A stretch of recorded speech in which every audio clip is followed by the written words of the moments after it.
Hai,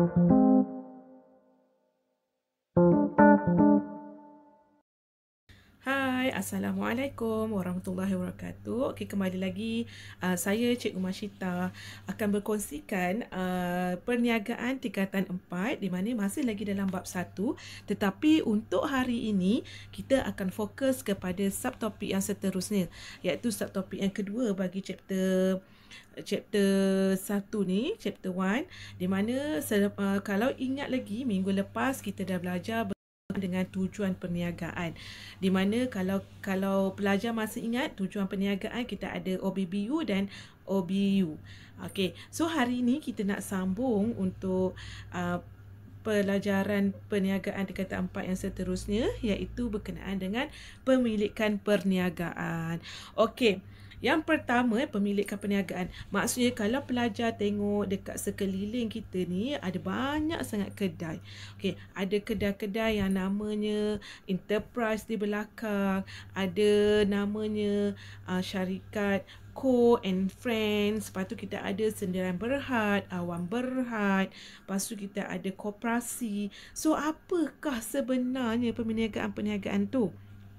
So, hari ini kita nak lihat, okey, setiap perniagaan yang ada di dalam sektor ekonomi kita ni, kita akan kena pasti dia ada pelbagai ciri-ciri dia yang mana kita boleh kena pasti dia nanti. Okey, apa yang kita boleh kenal dia nanti adalah dengan cara apa benda ni? Okey, saya nak kena turun bawah, dia naik atas. Okey, so kalau kita tengok pemilikan perniagaan yang ada dalam semua sektor industri kita ni, sektor ekonomi kita, perniagaan kita ni. So kalau kita boleh lihat di sini, kita ada beberapa bentuk perniagaan. Okey, yang pertama, bentuk perniagaan yang wujud di dalam sektor ekonomi kita ni adalah milikan tunggal. Okey, pemilikan tunggal ni banyak sangat dilakukan kerana perniagaan jenis pemilikan tunggal ini dia mudah ditubuhkan, mudah diuruskan, dan dia memerlukan modal yang agak kecil lah berbanding dengan perniagaan lain. So, kebanyakan perniagaan yang ada ni yang berdaftar di bawah CJ Suruhanjaya Syarikat Malaysia ini, dia mestilah syarikat yang mostly kebanyakannya adalah milikan tunggal. Kemudian yang kedua, kita ada jenis pemilikan perkongsian. Okey, perkongsian ni adalah syarikat yang ditubuhkan di mana pemiliknya adalah lebih daripada seorang. Kalau kata milikan tunggal, nama pun tunggal, maksudnya dia adalah dimiliki oleh seorang individu sahaja. Okey, kemudian kita ada syarikat sendirian berhad. Okey, syarikat sendirian berhad ni dia mempunyai bilangan yang lebih daripada seorang dan lebih besar daripada syarikat perkongsian. Okey, di mana syarikat sendirian berhad ni dia boleh mempunyai wang yang banyak dan dia ni perlu berdaftar di bawah pendaftaran syarikat. Okey, kemudian kita ada lagi satu namanya syarikat awam berhad, syarikat berhad ataupun awam berhad. Syarikat awam berhad ni adalah syarikat yang sangat besar.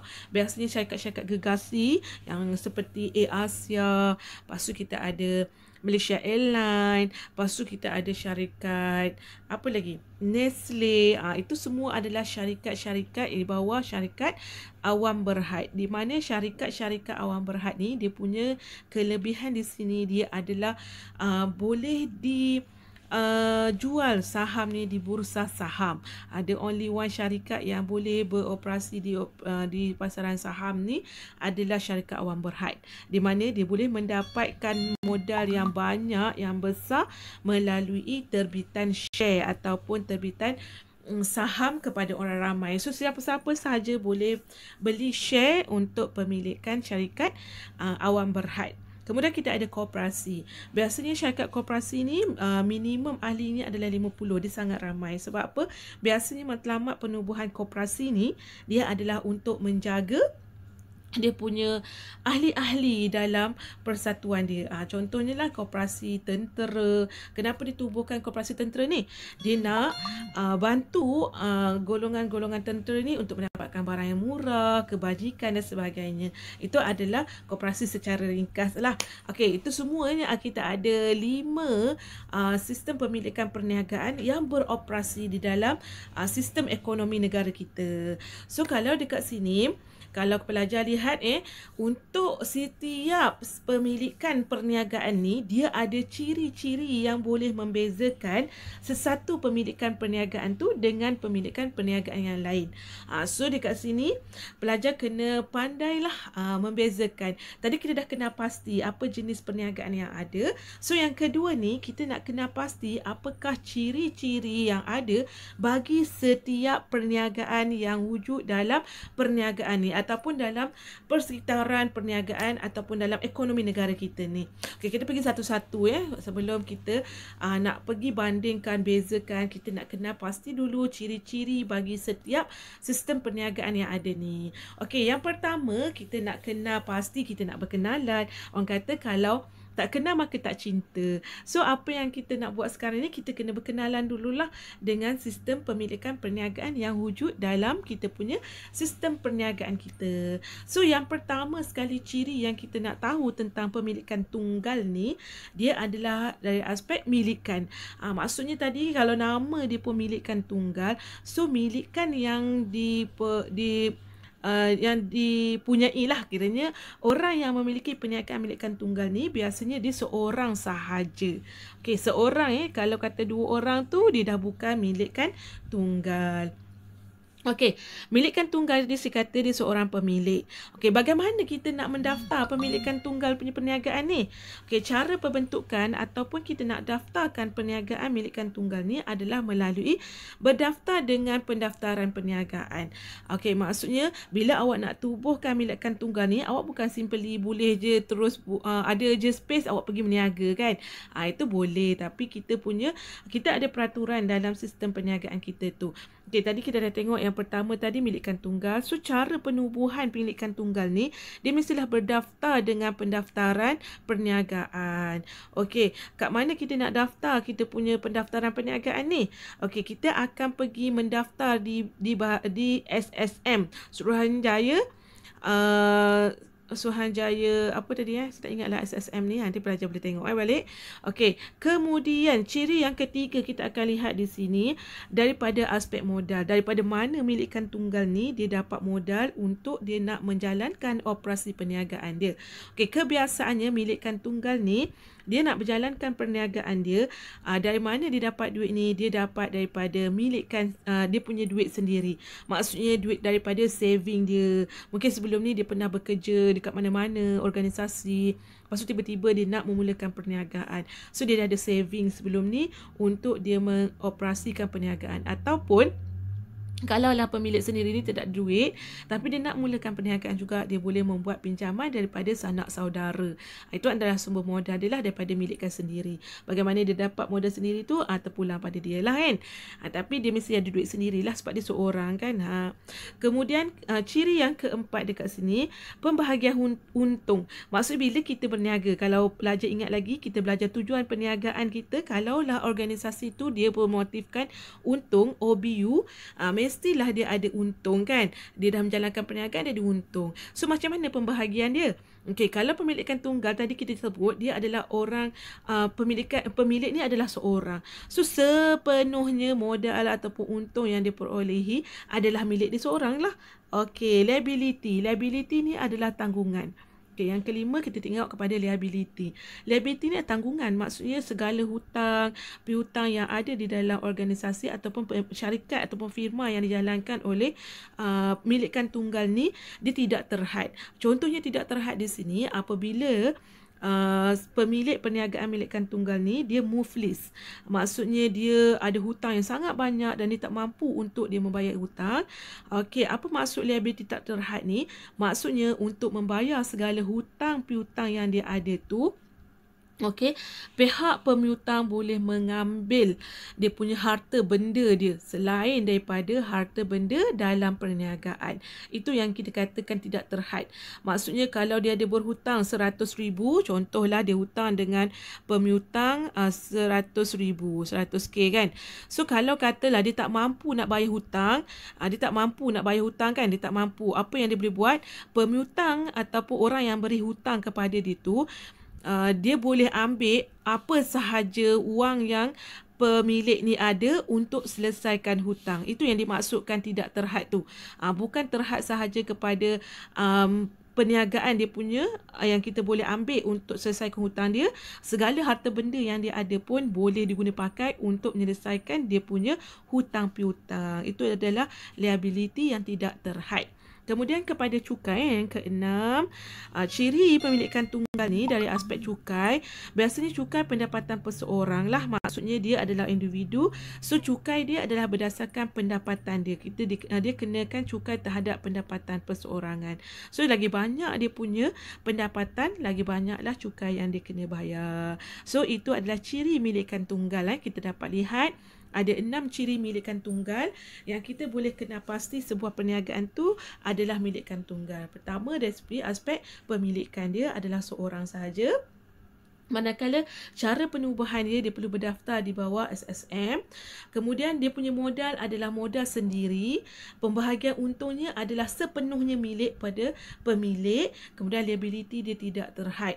Dan cukainya adalah cukai yang ditanggung secara individu ataupun cukai pendapatan perseorangan. Okey, itu adalah milikan tunggal. Yang seterusnya kita akan pergi kepada perkongsian. Apa itu perniagaan perkongsian? Okay, kita kena tengok pada ciri-ciri dia yang 6 tadi. Okey, yang pertama tadi, milikan tunggal perkongsian ini, milik dia adalah pemilikan dia adalah minimum mestilah 2 orang dan yang biasanya hingga 20. Maksudnya dia tak boleh lebih lah. Ini ada perkongsian biasa je. Tapi kalau kita ada perkongsian profesional, biasa perkongsian profesional ni contohnya adalah seperti Klinik Azhar dan rakan-rakan. Nampak? Itu profesional lah sebab dia menyediakan perkhidmatan kedoktoran kan, perubatan. So itu dia tergolong dalam profesional lah, seperti accounting punya servis. Itu dia tergolong dalam perkongsian profesional. Di mana kalau dia perkongsian profesional, biasanya ahli di dalam pemilikan perkongsian ini bermula daripada 2 orang sehinggalah 50 orang. Tetapi perkongsian biasa, biasa syarikat-syarikat yang menyediakan barang dan perkhidmatan yang biasa ni, biasanya ahlinya 2 sehinggalah 20 orang ahli ataupun pemilik dalam syarikat perkongsian. Bagaimana cara untuk mendaftar perkongsian ni? Dia lebih kurang sama. Perkongsian ni lebih kurang sama je dengan pemilikan tunggal, tapi dia lebihnya daripada aspek pemilikan tunggal, pemilikan dan juga sumbangan modal. Kalau kita tengok cara pendaftaran perkongsian ni, dia juga perlu berdaftar di bawah SSM, di bawah pendaftaran perniagaan. Kemudian modal yang dia nak laksanakan operasi perniagaan dia akan dapat daripada rakan-rakan kongsinya. Okay, kalau kita lihat dalam perkongsian ni dia ada pelbagai-bagai jenis rakan kongsi. Nanti kita akan lihat secara detail lah untuk topik yang seterusnya. Okey, rakan-rakan kongsi yang saya boleh bagi tahu dekat sini, kita ada sleeping partner, kita ada rakan kongsi lelap, kita ada rakan kongsi normal. Normal ni memang biasalah. Okey, kemudian kita ada rakan kongsi aktif. Itu antara jenis-jenis rakan kongsi yang kita akan belajar kemudian. Okey, kemudian dari aspek pembahagian untung. Macam manakah pembahagian untung di dalam syarikat perkongsian ni? Biasanya pembahagian untung ni dia akan ikut syarat perkongsian perjanjian. Sebab apa? Yang membezakan perkongsian dengan milikan tunggal ni antaranya lagi adalah dia ada kontrak ataupun syarat perjanjian di antara ahli-ahli pemilikan perkongsian tu. Sebab apa? Kalau kita kata kat sini untuk pemilikan untuk persumbangan modal dalam perkongsian ini, dia adalah tidak mengikut kepada format-format tertentu. Dia bebas. So perkongsian ni dia bebas. Dia bergantung kepada perjanjian perkongsian yang mereka bentuk atas kata sepakat bersama-sama ahli kongsi. So kalau pembahagian untung ni dia akan melihat kepada perkongsian perjanjian lah. Sebabnya setiap ahli kongsi ni dia akan menyumbangkan modal yang berbeza-beza. Kemudian dia ni adalah berdasarkan jenis-jenis perkongsian yang dibuat. Kalau dia seorang ahli pemilikan yang aktif, so dia kena aktif dalam perniagaan, so dia ada pembahagian untung yang berbeza lah. Itu ikut kepada perjanjian dia. Okey.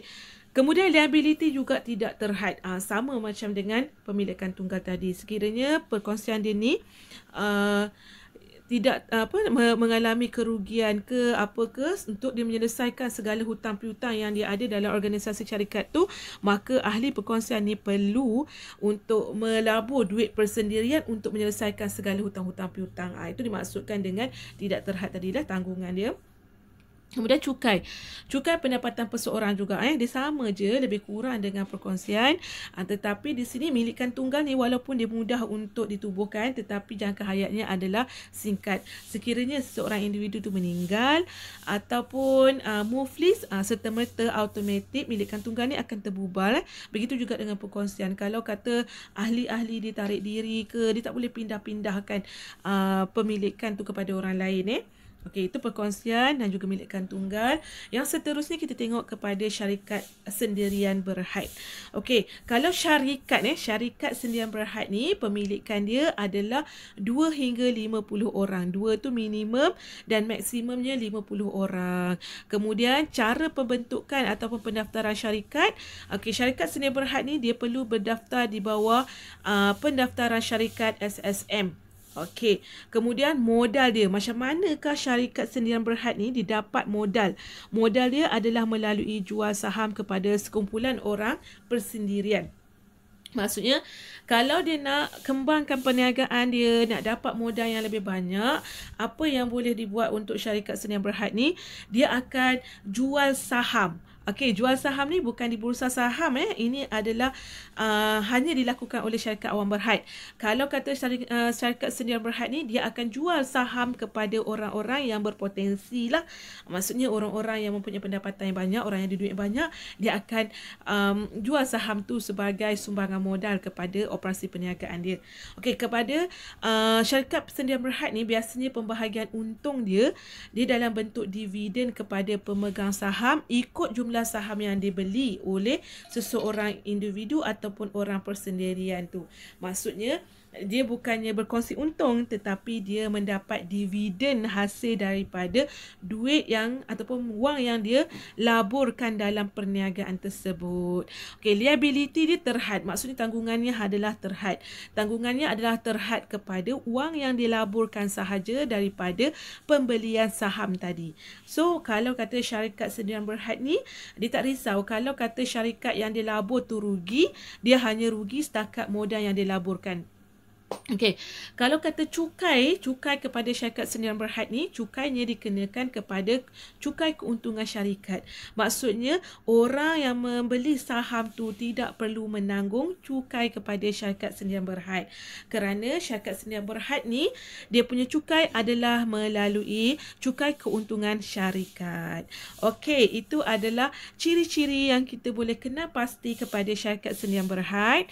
Kemudian yang seterusnya kita tengok yang keempat, sistem pemilikan syarikat sendirian awam berhad ataupun syarikat berhad.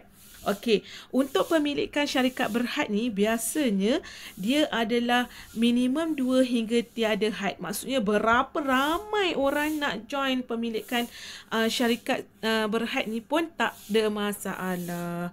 Okey, cara pembentukan syarikat berhad ni adalah melalui pendaftaran dengan pendaftaran syarikat di SSM juga. Maksudnya syarikat sendirian berhad dan syarikat berhad ni sistem pendaftaran dia adalah sama. Kaedah penubuhannya hampir sama. Kemudian daripada aspek modal. Modal daripada syarikat berhad ni, dia akan dapat melalui jual saham kepada orang awam. Dekat sini saya kata, macam mana dia nak jual kepada orang awam ni? Dia boleh pasarkan dia punya syarikat, dia punya saham tu di Bursa Saham Malaysia. Ataupun international. Tengoklah syarikat dia macam mana. Kemudian dari aspek pembahagian untung. Kalau pembahagian untung bagi syarikat berhad ni, biasanya dia dalam bentuk dividen kepada pemegang saham ikut jumlah saham yang dia beli. Ada sama je konsepnya, dia adalah berasaskan kepada dividen. Kemudian liability dia juga tidak terhad. Sama yang tadi, dia hanya akan rugi kalau bisnes yang dia telah invest tu melagi kerugian, dia hanya rugi setakat wang yang dia laburkan sahaja. Okay, keuntungan dia punya cukai juga, cukainya adalah cukai keuntungan syarikat. So dia tak perlu bayar, dia tak perlu susah hati untuk memikirkan cukai yang dikenakan pada perniagaan ni. Sebabnya cukai hanya dikenakan kepada cukai keuntungan syarikat. Okey, itu adalah syarikat berhad. Okey, yang terakhir di sini kita akan lihat kepada pemilikan koperasi. Okey. Pemilikan koperasi ni biasakan pemilikan dia adalah minimum 50 orang dan tiada had maksimum. Maksudnya untuk tubuh koperasi mesti kena ada 50 orang dan ke atas. Kalau katalah dia ada 49 orang, bermakna dia tak boleh lagi jalankan aktiviti ataupun aktiviti perniagaan koperasi ni. Okey, cara penubuhan dia berbeza daripada yang lain. Kerana dalam koperasi ni dia perlu berdaftar dengan Suruhanjaya Koperasi Malaysia. Kalau tadi sebelum ini yang lain tu semua kat SSM, ada di bawah pendaftaran syarikat, ada di bawah pendaftaran perniagaan, tetapi koperasi ni kepada Suruhanjaya Koperasi Malaysia. Di mana modal yang diperoleh ni adalah melalui anggota koperasi. Semua orang yang nak masuk dalam koperasi ni dia perlu ada yuran. Yuran itulah yang dia dapat sebagai ahli dalam koperasi. So modal itu dia akan guna pakai untuk menjalankan operasi perniagaan. Okey, modal yang dia dah laburkan tadi tu, pembahagian untungnya dalam bentuk dividen kepada pemegang saham ikut jumlah saham yang dibeli. Kalau dibeli banyak, masa dia dapat dividen yang banyak lah. Itu adalah koperasi. Okey, liability juga terhad. Maksudnya dia haknya akan menanggung kerugian sekiranya koperasi ini tidak dapat beroperasi akibat kegagalan dalam perniagaan dia. Dia hanya rugi setakat modal yang dia laburkan di dalam dia punya koperasi lah. Okey, kalau cukainya dikecualikan daripada cukai keuntungan. Maksudnya syarikat koperasi ni tidak akan dikenakan cukai. So kalau kata awak nak buka perniagaan, mesti awak buka koperasi lah, sebab koperasi ni matlamat dia adalah untuk menjaga kebajikan dia punya ahli-ahli dia. Sebab itulah kalau awak tengok tentera dia ada koperasi dia, guru-guru dia ada koperasi dia, sebabnya dia nak menjaga ahli-ahli yang ada di bawah koperasi dia je lah. Okey, itu antara pemilikan perniagaan. Okey, sebelum apa yang kita lihat dekat sini, kita ada 5 pemilikan perniagaan yang biasa kita lihat di kawasan persekitaran kita. Okey, so untuk hari ini itu sahaja. Kita dah lihat kepada 5 jenis pemilikan perniagaan. Kemudian kita lihat kepada ciri-ciri. Kita ada 6 ciri setiap pemilikan perniagaan yang ada tu, dan mungkin daripada ciri-ciri ni pelajar dapat beza setiap ciri yang ada bagi setiap jenis pemilikan perniagaan. So nanti untuk next class mungkin saya akan tanyakan berkenaan dengan apakah perbezaan yang pelajar boleh berikan kepada saya berdasarkan ciri-ciri dan juga jenis perniagaan yang ada dalam perniagaan kita. Okey. Itu sahaja untuk hari ini berkenaan dengan pemilikan perniagaan. Untuk next class, saya akan sambung lagi jenis pemilikan perniagaan yang lain, di mana kita juga ada jenis pemilikan perniagaan yang kita sebut sebagai franchise dan usaha sama. Ini juga jenis pemilikan tapi dia agak unik sedikit. So ini saya akan sambung topik ni untuk next class dan kita akan bincang secara lebih detail lagi lah. Okey, sekian, terima kasih untuk kali ini. Kita jumpa lagi untuk next class. Thank you for watching. Bye.